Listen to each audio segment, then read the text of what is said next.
বিরিয়ানি পছন্দ করে না এরকম মানুষ কি খুঁজে পাওয়া যাবে? না না, পাওয়া যাবে, কিন্তু তার সংখ্যাটা বোধহয় খুবই কম।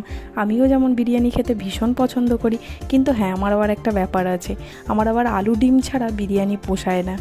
হায়দ্রাবাদে গিয়েও বিরিয়ানি খেয়েছিলাম, ওখানে বিরিয়ানি তো খুবই ফেমাস, কিন্তু ভালো লাগলেও ওই যে আলু আর ডিমটাকে খুবই মিস করছিলাম। ওটা একমাত্র কলকাতাতেই পাওয়া যাবে।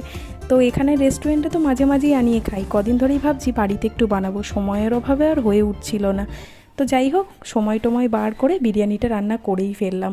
খুব সহজ উপায়ে বিরিয়ানিটা রান্না করেছি, কিন্তু খেতে হয়েছে একদম দুর্দান্ত। টিপসগুলো ফলো করলে আপনাদেরটাও খুব ভালো হবে। আর পুরো ভিডিওটা আমার চ্যানেলে খুব শিগগিরই আসতে চলেছে, তাই জন্য আমার চ্যানেলটাকে সাবস্ক্রাইব করে নিতে হবে যারা এখনও সাবস্ক্রাইব করেননি, আর দেখে ফেলতে হবে আমি বিরিয়ানিটাকে কীভাবে রান্না করলাম।